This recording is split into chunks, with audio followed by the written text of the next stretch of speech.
Evangelho de Marcos, capítulo 4, apenas verso 37, 38 e 39. E levantando-se grande temporal de vento, e subiam as ondas por cima do barco, de maneira que já se enchia de água. E ele estava na popa, dormindo sobre uma almofada, e despertaram-no, dizendo-lhe: Mestre, não te importa que pereçamos? E ele, despertando, repreendeu o vento e disse ao mar: Cala-te, aquieta-te. E o vento se aquietou, e houve grande bonança. Palavras do Senhor. Apesar de toda a experiência dos discípulos de Jesus, porque eles eram pescadores, apesar de toda a sua experiência com o mar, aqueles homens, diz a palavra de Deus, que eles ficaram totalmente aterrorizados, porque uma grande tempestade adivinha sobre a embarcação no qual eles estavam. E aí de repente pode vir a seguinte pergunta sobre as nossas vidas: mas como? Por que isso aconteceu na vida dos discípulos? Eles obedeciam ao Senhor, eles seguiam a Jesus, Jesus estava no barco com eles, e mesmo assim veio uma tempestade sobre a vida deles. Por que isso estava acontecendo? Uma coisa é certa, queridos, e a palavra de Deus nos ensina isso de uma forma muito clara. Uma tempestade, quando vem sobre a nossa vida, ela nunca deixará de vir. Porém, uma tempestade, quando vem sobre a nossa vida, ela vem para querer nos ensinar algo. Uma tempestade nunca vem com o propósito de querer nos destruir, porque tudo está debaixo da permissão do Senhor. Nós temos que buscar olhar com olhares positivos e buscar tentar entender qual é a mensagem que aquela situação quer passar para a nossa vida. E olhar para uma tempestade com esse olhar, eu sei que pode ser difícil, como é de fato, mas é assim que nós devemos encarar as circunstâncias que nos cercam. Porque se de fato Jesus está na embarcação da nossa vida, e o que isso quer dizer? Que o Senhor é quem controla, quem tem o controle da direção da minha vida.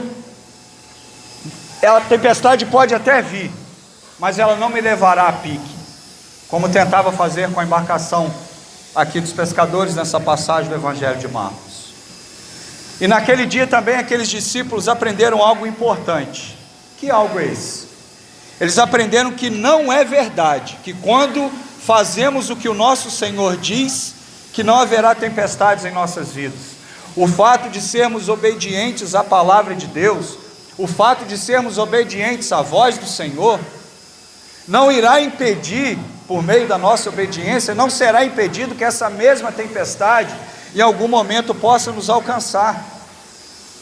Como eu disse momentos atrás, o importante é ter os nossos olhares, o nosso olhar fixo na pessoa do Senhor. Porque se você for buscar no início desse texto, o Senhor mesmo vai dizer: passemos a outra margem. O Senhor já havia determinado. Quando o Senhor determina, até o diabo obedece.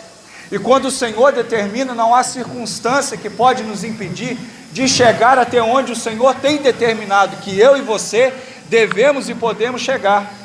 Não à toa que no capítulo 5 do Evangelho de Marcos, alguns versículos depois, no verso 1, a palavra vai dizer: e chegaram à outra margem do mar, a província dos Gadarenos. Então o Senhor havia determinado: passemos a outra margem. Mas em meio do caminho se levanta uma tempestade.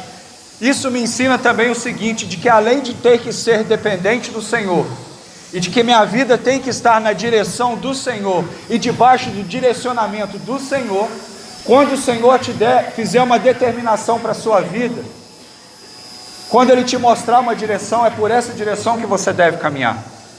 Ele aqui havia dito para os discípulos, momentos antes da tempestade acontecer: passemos a outra margem. Acontece a tempestade, os discípulos entram em desespero, eles buscam a presença do Senhor, e diz esse texto que Jesus estava dormindo na popa do barco. Nós muitas das vezes, em meio às nossas circunstâncias, nos desesperamos, E aí eu não conheço qual é a tempestade que de repente você possa estar enfrentando hoje. De repente pode ser na área da saúde, de repente pode ser com algum ente querido, alguém da sua família que possa estar passando por algum problema difícil, que aos seus olhos humanos talvez seja impossível de se resolver. Mas eu já falei aqui, e não são palavras minhas, isso são palavras do Senhor. Aquilo que aos nossos olhos parece ser impossível, nas mãos de Deus é apenas uma oportunidade para que Ele olhe para o vento que está soprando sobre a sua vida hoje, para as águas que estão agitando a sua tranquilidade nele hoje, diga: cala-te, aquieta-te, porque esse mesmo Senhor é o Senhor que deve ter o controle da sua vida. Queridos, a minha oração é que a presença do Senhor seja de fato uma verdadeira âncora na embarcação da sua vida, que em Cristo a sua vida esteja segura, porque Ele é o nosso verdadeiro porto seguro. Independente das situações que possamos enfrentar, e todos nós enfrentamos, não existe uma pessoa aqui no meio de nós que não tenha enfrentado em algum momento da sua vida dificuldades, seja ela na área física, emocional, sentimental, financeira, seja em que área for. Todos nós, em determinado momento da nossa vida, iremos enfrentar as dificuldades. Mas isso quer dizer que Jesus não está na embarcação, não está no controle da embarcação da nossa vida? Não. Ele deve estar, porque esse lugar só pode ser ocupado por Ele. Mas essa é uma escolha sua. Os discípulos temeram, mas o Senhor estava presente. Que você, quando uma determinada situação se levantar, que você até venha temer, mas que você não venha duvidar de que o Senhor é a verdadeira âncora da sua vida. Amém? Que Deus te abençoe no nome de Jesus.